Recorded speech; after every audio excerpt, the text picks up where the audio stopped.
안녕하세요. 윤서영입니다. 지구상의 쓰레기 문제는 하루 이틀 일이 아닌데요. 이게 지구 안에서만의 일은 또 아니라고 하네요. 어떤 이야기인지 많이 궁금하시죠? 오늘 만나고 싶은 사람에서는 한국항공우주연구원의 IT 융합기술팀 김혜동 팀장님과 함께하겠습니다. 어서 오세요. 안녕하세요. 네. 오늘 정말 SF 영화 같이 아주 흥미진진한 이야기 나올 것 같은데요. 앉아서 편안하게 얘기 나눠보도록 하시죠. 네, 알겠습니다. 1957년 세계 최초의 인공위성인 스푸트니크를 시작으로 세계 각국에서 다양한 목적으로 쏘아 올리는 인공위성. 그리고 인류가 우주로 진출한 지 반세기 만에 우주 쓰레기로 넘쳐나는 우주 공간. 마치 바다에 떠다니는 쓰레기처럼 지구 상공을 뒤덮어 인류의 또 다른 불안 요소가 되고 있다고 하는데요.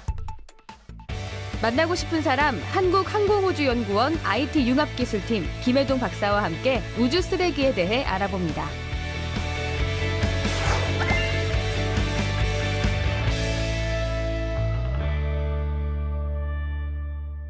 네, 제가 한국항공우주연구원의 IT 융합기술팀이다 이렇게 소개를 드렸는데요. IT 융합기술팀이 정확히 어떤 일을 하는 곳인가요? 네, 요즘 그 IT 그다음에 융합이라는 말이 굉장히 대세일 겁니다. 네. 그래서 저희 연구원뿐만이 아니라 다른 연구소에서도 IT 융합 이런 그 이름이 들어가 있는 부서가 많이 있는데요.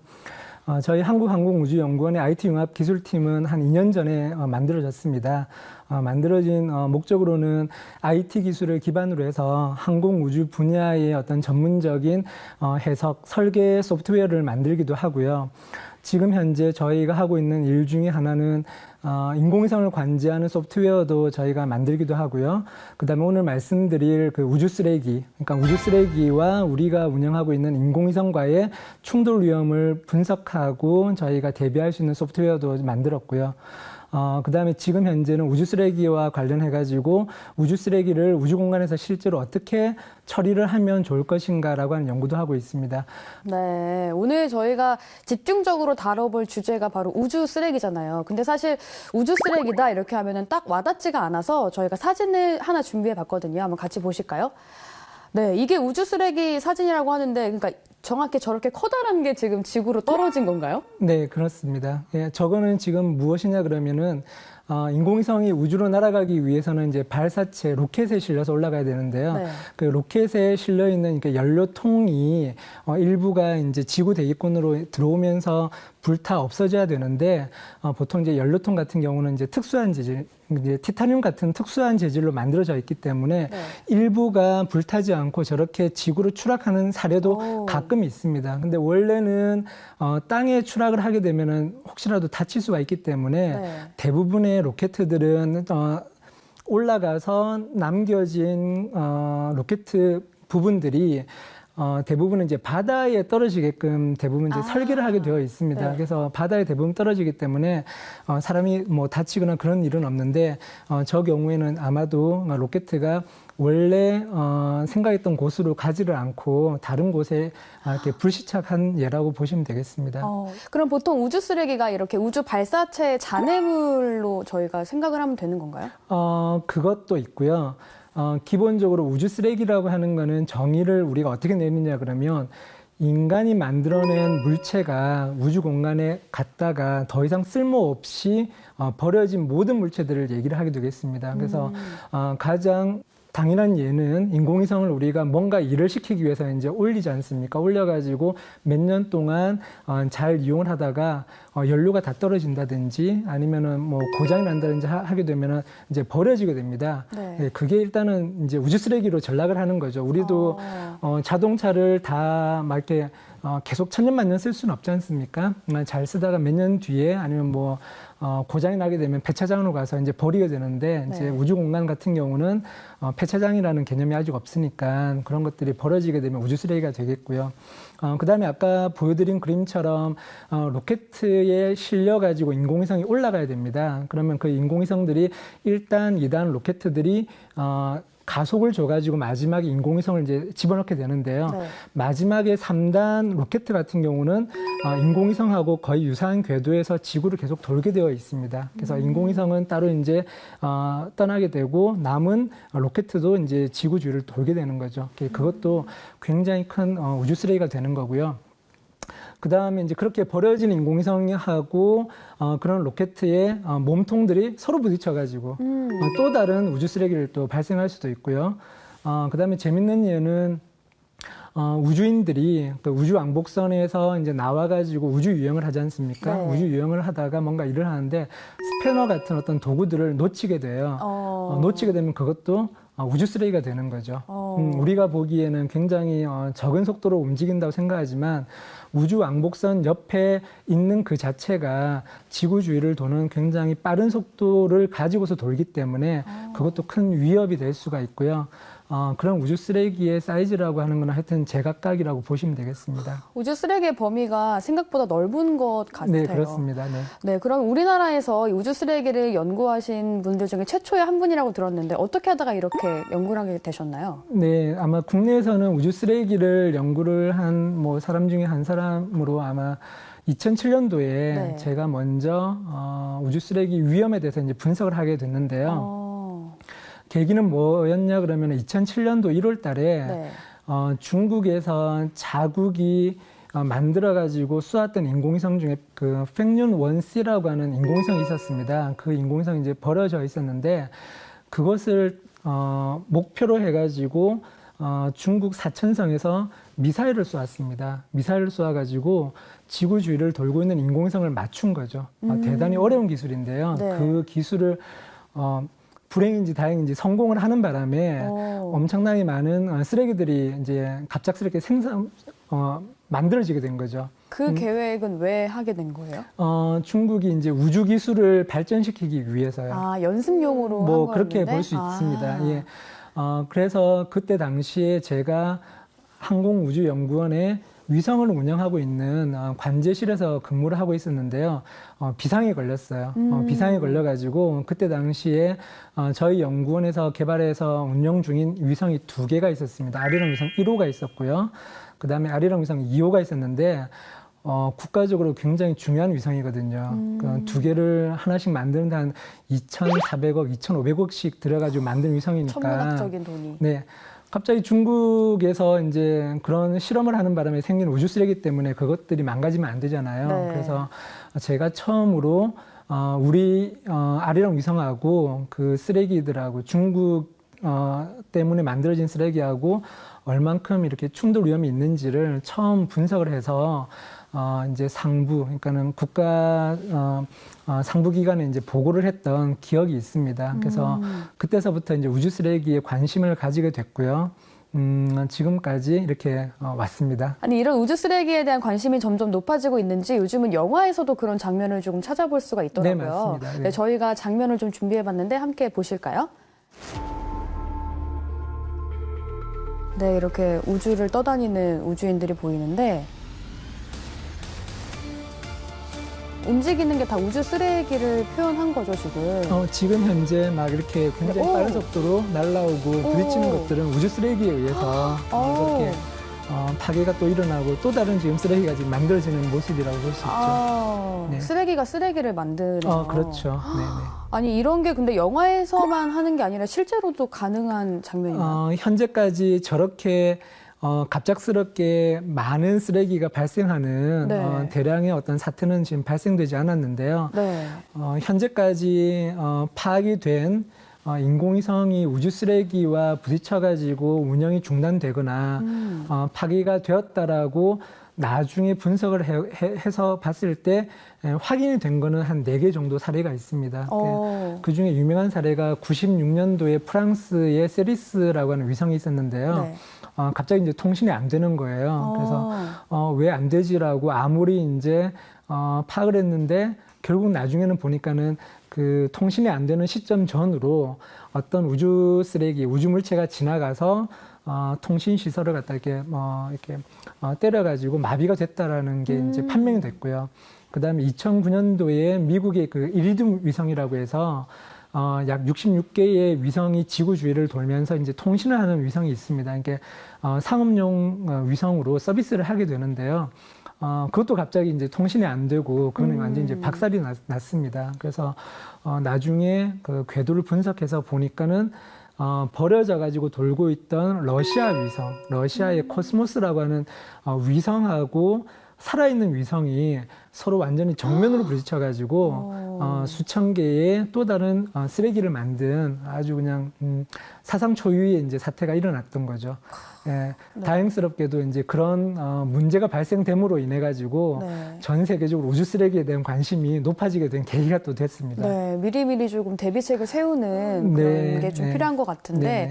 어떻게 보면 이제 저희가 요즘에 핸드폰이나 뭐 인터넷이 안 되면 정말 5분도 보내기가 힘들잖아요, 시간을. 네, 그런데 그렇습니다. 갑자기 이렇게 네. 인공위성에 파편이 부딪혀서 고장이 나게 된다면은 실질적으로 느끼게 되는 피해가 클 수밖에 없겠네요. 네, 그렇습니다. 네, 뭐 우리가 가장 많이 그 인공위성에 영향을 많이 받는 게 그 내비게이션이죠. 네. 지금은 뭐 내비게이션이 없으면은 길 찾기가 되게 어렵지 네, 않습니까? 네. 네, 그것을 할 수 있는 게 지구 주위에 돌고 있는 이제 GPS 위성 덕분이고요. 네. 혹시라도 지금 당장은 아닐 겁니다. 네. 지금 당장은 아니지만은 우주 쓰레기로 인해 가지고 그러한 GPS 위성들이 뭐 부서지거나 파괴되는 일이 미래에 있다 그러면 갑작스럽게 대혼란이 올 수도 있겠죠. 당장 일은 아니겠지만. 네. 그럼 이렇게 지구로 떨어지는 물체를 이렇게 뭐 방향이라든지 이런 걸 좀 예측할 수 있는 시스템은 갖춰져 있나요?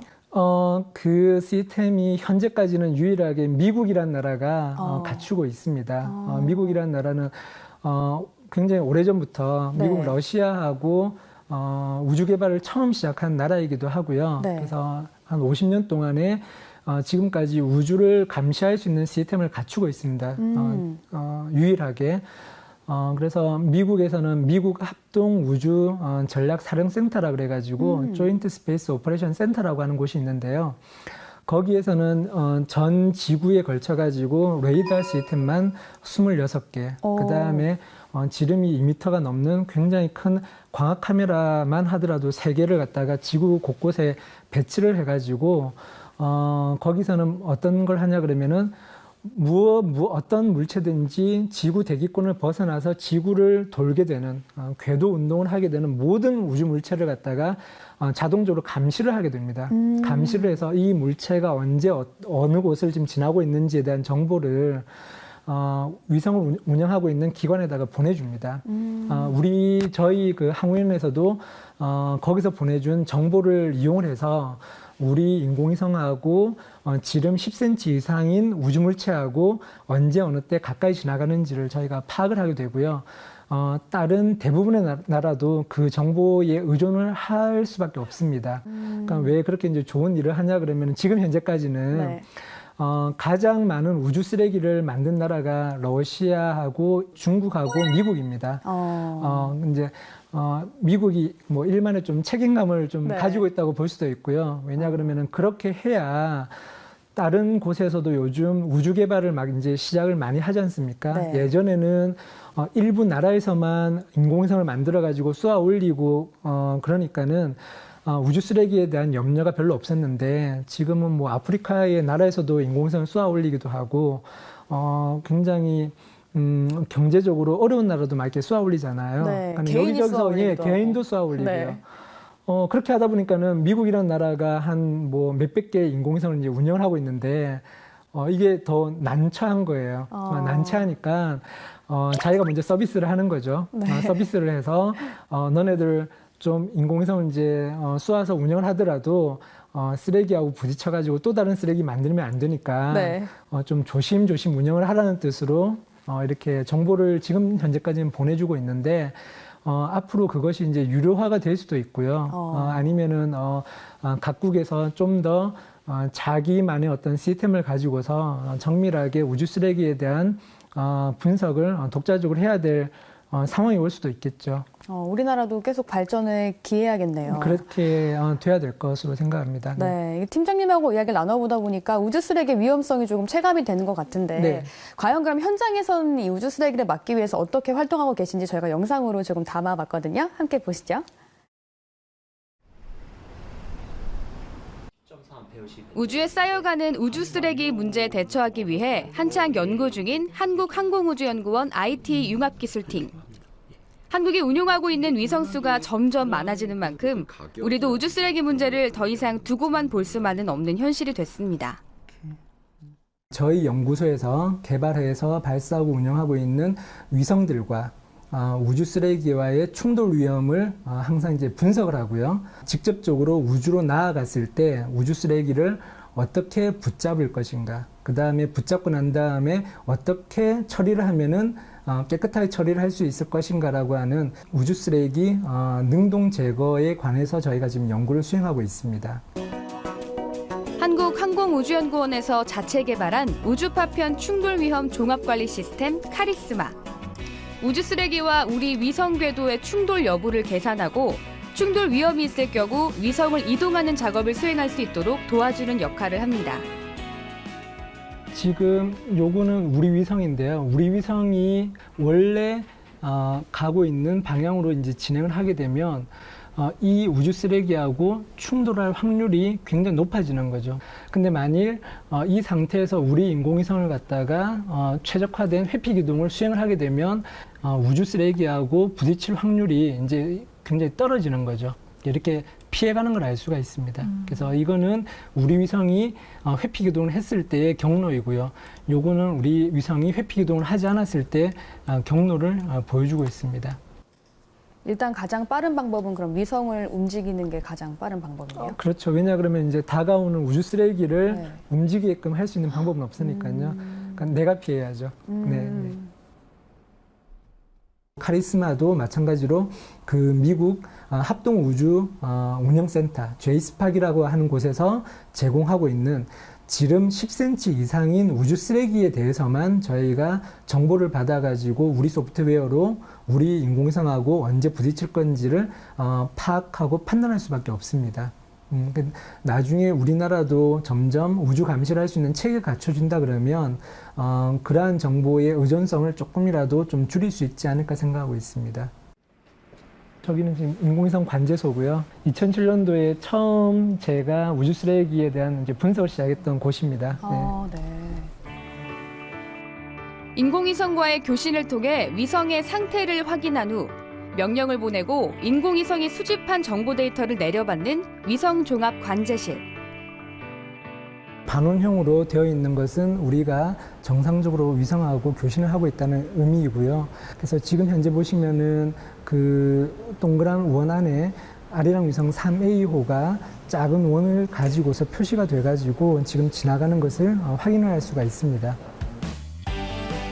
인공위성의 작동 상태를 통해 인공위성과 우주 쓰레기의 충돌 위험은 없는지를 예측하고 분석하게 됩니다.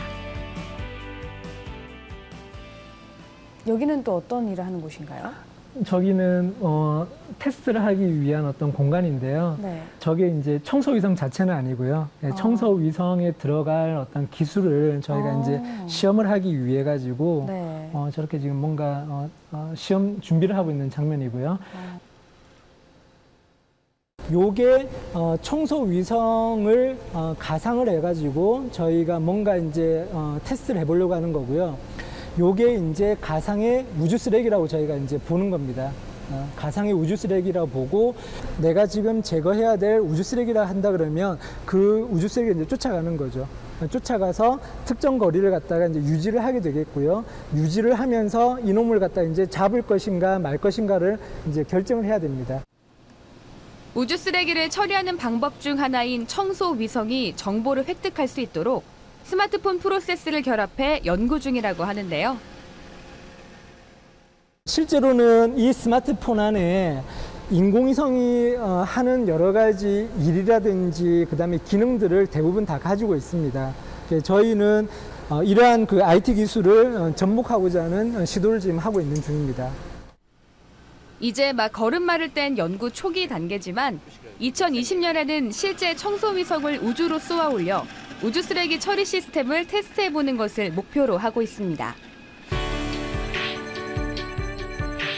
1992년 우리별 1호를 시작으로 우주 개발에 본격적으로 뛰어든 대한민국. 그에 대한 책임감을 갖고 끊임없는 연구를 통해 우주 환경을 지켜나갈 수 있는 해법을 찾길 기대해봅니다.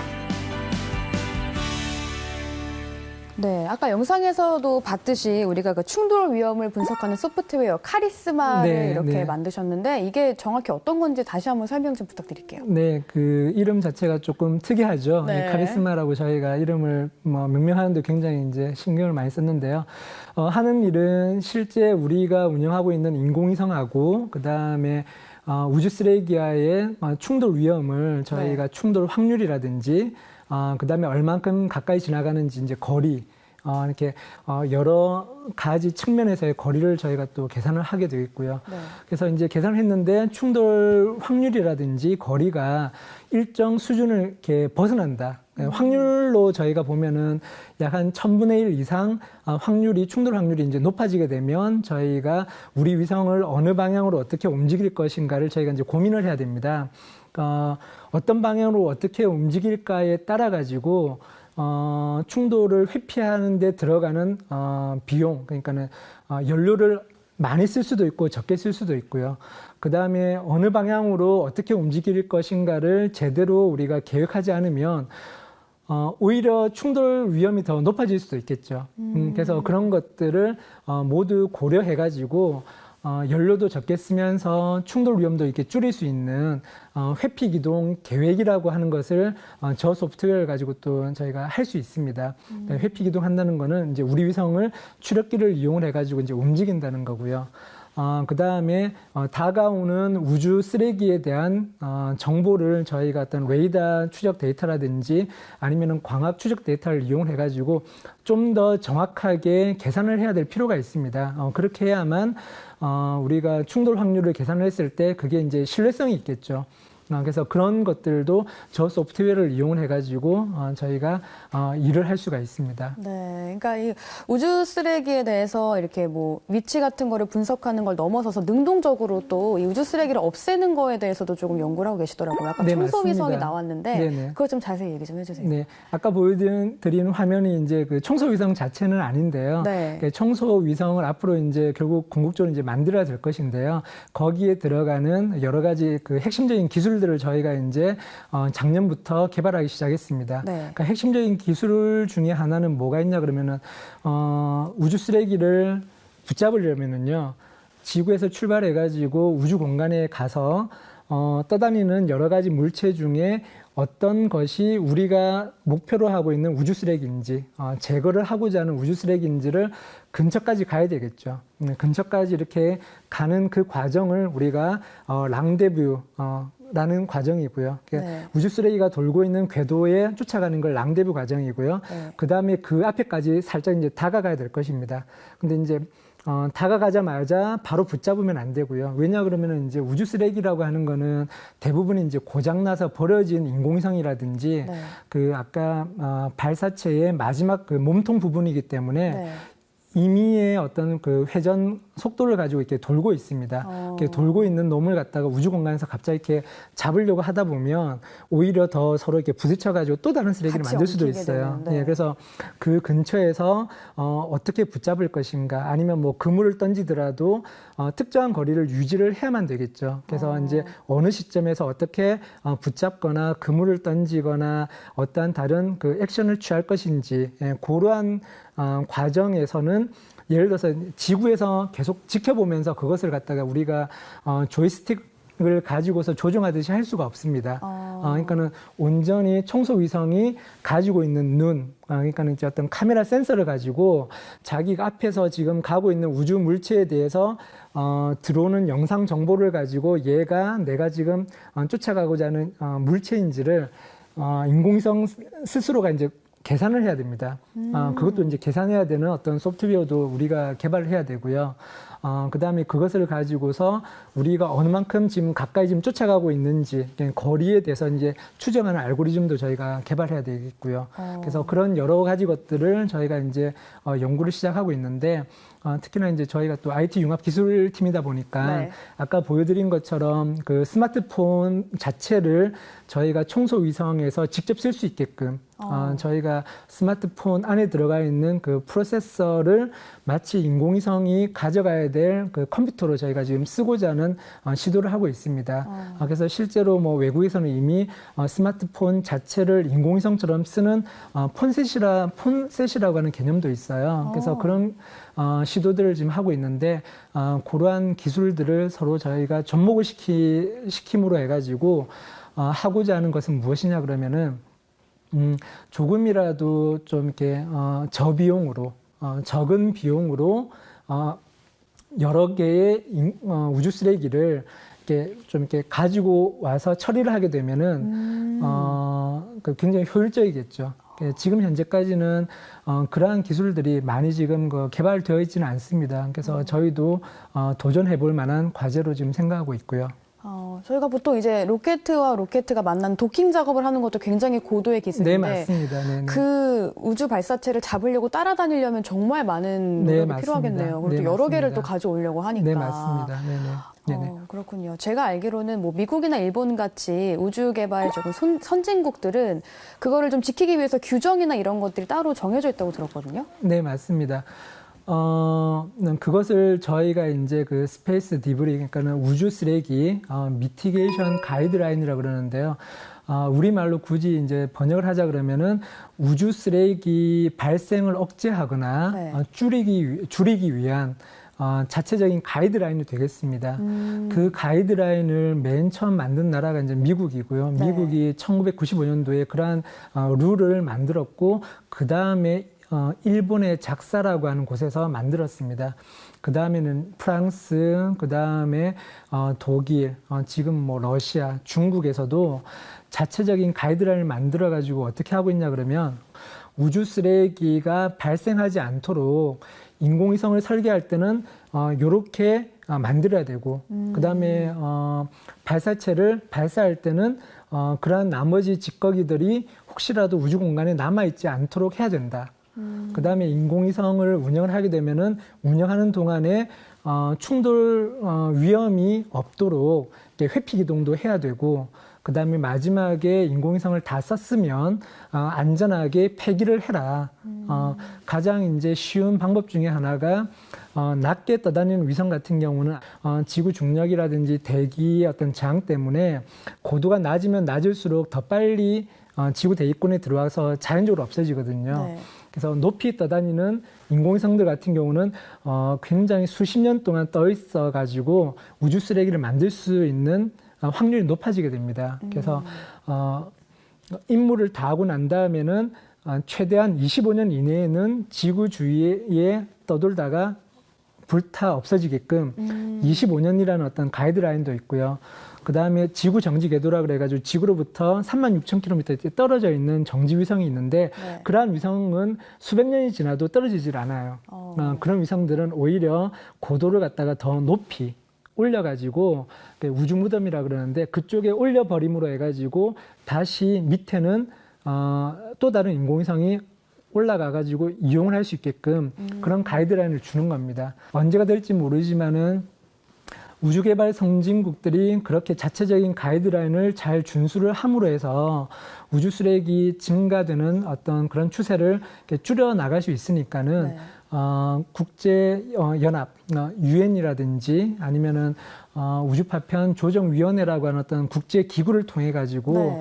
점점 우주 파편에 대해서 생성을 억제할 수 있게끔 우주에다가 인공위성을 쏘아 올리거나 그다음에 우주 탐사를 하고자 하는 나라에 대해 가지고 앞으로 우주 쓰레기에 대해서 너희들도 고민을 많이 해야 돼. 아니면은 뭐 시간이 지나면은 너네가 쏘아 올려 가지고 다 쓴 인공위성이라든지 로켓은 너네가 반드시 처리를 해야 돼라고 얘기를 들을 수도 있겠죠. 네. 우리가 산에 가가지고 항상 쓰레기 봉투 가져가가지고 쓰레기 가져오는 것처럼 네. 그런 것이 자연스럽게 될 날도 오지 않을까 싶습니다. 어떻게 보면 우주 에티켓을 미리 그렇죠. 만들어 놓는 네, 거라고 볼 수 맞습니다. 있겠네요. 네, 네, 네. 그 우주파편 조정위원회는 우리나라도 13번째로 가입이 돼 있는 걸로 알고 있는데 네, 거기서 네. 또 항우연이 대표 기관으로 활동하고 있죠. 네, 작년 2014년도에 저희가 13번째 정식 가입국이 됐고요. 네. 저희 항우연이 한국을 대표하는 그 기관으로 참여를 하고 있습니다.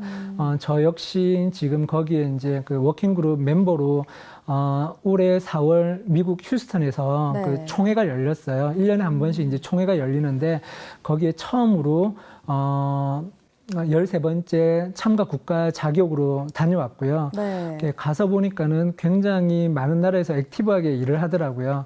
그래서 무엇을 하냐 그러면은 13개 나라, 우리나라를 일단 제외한 12개 나라에서 뭐 네. 미국, 영국, 프랑스, 일본, 러시아, 중국, 심지어는 인도 네. 그런 나라들이 와가지고 1년 동안에 자기들이 운영하고 있는 인공위성의 어떤 현황, 우주 쓰레기를 얼만큼 이렇게 회피 기동을 했었고, 얼만큼 많은 인공위성을 쏘아 올렸고, 그 다음에 우주 쓰레기에 대해서 관찰을 얼만큼 많이 했었고, 그 다음에 우주 쓰레기 처리를 하기 위한 연구를 어떻게 하고 있다라고 하는 것을 갖다가 1년 동안의 활동 내역을 이렇게 발표를 합니다. 네. 우리는 이렇게 노력하고 있다. 네. 예, 그런 일들을 하고 있기 때문에 올해는 처음이어가지고 저희는 그냥 이렇게 다른 국가에서 어떤 일을 하나 이제 그냥 구경만 했는데요. 네. 내년부터는 우리나라도 우리 항우연 그다음에 다른 연구소에서 우주 쓰레기와 관련해가지고 어떤 연구 활동 그다음에 우리가 쏘아올린 인공위성을 얼만큼 안전하게 운영을 하고 있다라고 하는 그런 내용을 좀 이렇게 많이 얘기를 해줘야 되지 않나 싶습니다. 우리가 아까 영상에서 봤던 그 카리스마 네네네. 프로그램 그것도 이제 거기서 발표를 할 수 있게 되는 거네요. 네, 맞습니다. 한국항공우주연구원과 더불어서 또 우주 쓰레기에 대해서 연구를 하고 계시는 분들이 또 있어서 저희가 조금 다녀와 봤거든요. 영상으로 가져와 봤는데 한번 보시죠. 네. 이제 천문연구원 같은 경우에는 이제 올해 초에 우주환경 감시기관으로 지정됐기 때문에 인공위성 또는 이제 그 우주 물체들 여러 가지 이제 우주 쓰레기들 이런 것들 이제 이 어떻게 움직이는지 이 궤도 분석하는 부분들은 뭐 끊임없이 이제 계속 연구할 예정입니다.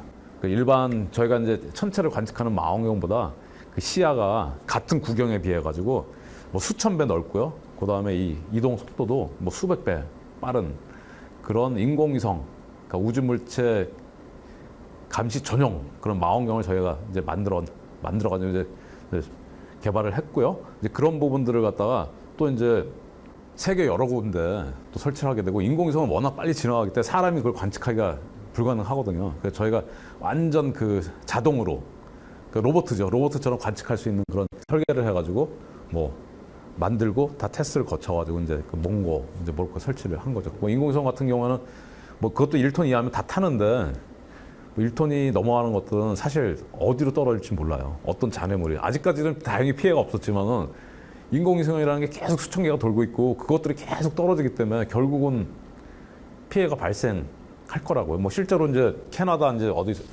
서부 지역에 떨어져가지고 거기 뭐 경상도 지역 많은데 이제 방사능 오염이 돼가지고 다행히 사람이 안 사는 지역이라서 돈이 얼마 안 들어갔죠. 뭐 한 뭐 500~600만 분인가 이제 들여가지고 그 이제 방사능 오염을 갖다가 뭐 처리를 했다고 하더라고요. 근데 앞으로는 이제 어떤 일이 분명히 떨어지긴 떨어지는데 그게 언젠지 모르기 때문에 사람들이 이제 괜찮다고 하는 거지 떨어지죠 언젠가는. 저희가 한국천문연구원을 지금 다녀온 거거든요. 네네. 이 두 기관이 지금 같이 연계돼서 일을 하고 계신가요? 네, 지금 저희가 미래창조과학부 거기서 우주감시 체계에 관련해가지고 과제를 하고 있는데요. 그러니까 천문연은 주로 이제 우주 쓰레기를 감시하기 위한 어떤 장비를 지금 개발하고 있고요. 네. 저희 연구원은 협동 연구 과제로서 아까 보여드린 카리스마라고 하는 그 소프트웨어도 만들고, 그 다음에 이제 우주 파편을 우주 쓰레기를 어떻게 제거할 것인가, 그런 쪽으로 약간 서로가 이제 특화를 시켜가지고 분담을 해서 연구를 지금 수행을 하고 있습니다. 같이 이렇게 협업하는 입장에서 방금 인터뷰 보면 어떤 생각을 하셨나요? 어쨌거나 이제 같은 분야의 연구자들이 네. 그나마 있다는 것은 다행스러운 거죠. 네. 예, 왜냐하면 2007년도에 처음 시작했을 때는 그렇게 뭐 아는 사람도 별로 없었고, 네. 아까 우주 쓰레기를 얘기를 할 때 많은 일반인들이라든지 심지어는 이제 뭐 국가적으로도 그게 필요한 것인가 이런 것에 대해서 우리가 이제 신경을 써야 될 것인가 의구심을 갖잖아요.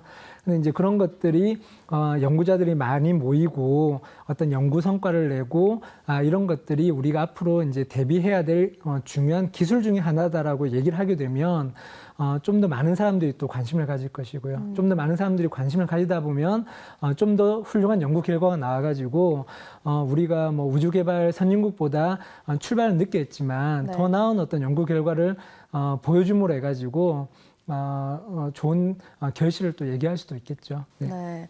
그럼 좀 언제쯤이면 우리가 이렇게 우주 쓰레기 문제를 본격적으로 해결해 볼 수가 있을까요?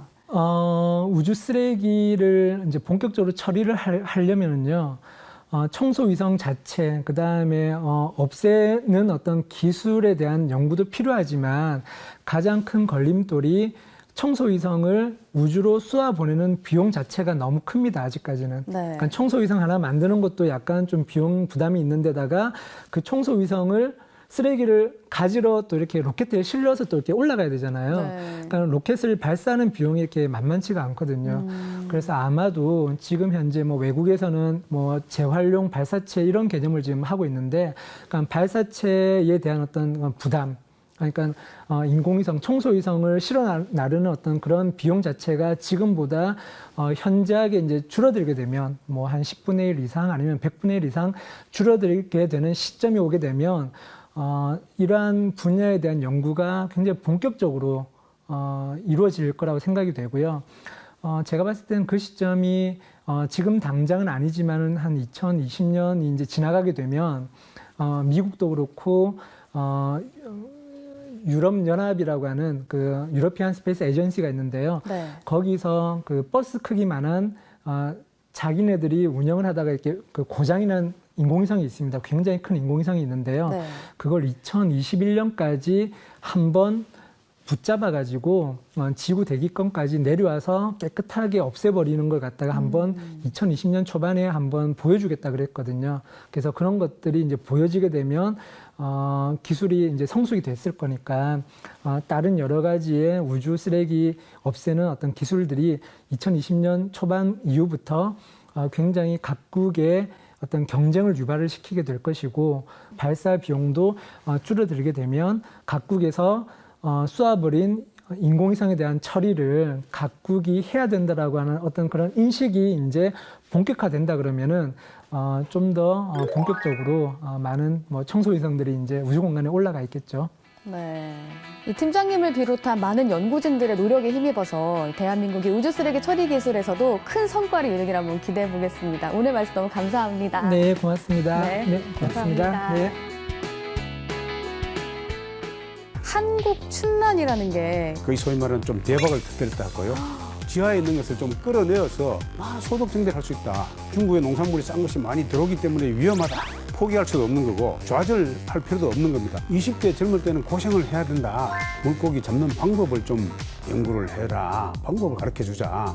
저는 이제 먹는 농업의 시대를 넘어서서 새로운 기능성 농업, 고보와 같은 신소재를 만들어서 파는 거. 그런 그 어떤 패러다임의 시대를 열어나가야 된다고 주장을 합니다.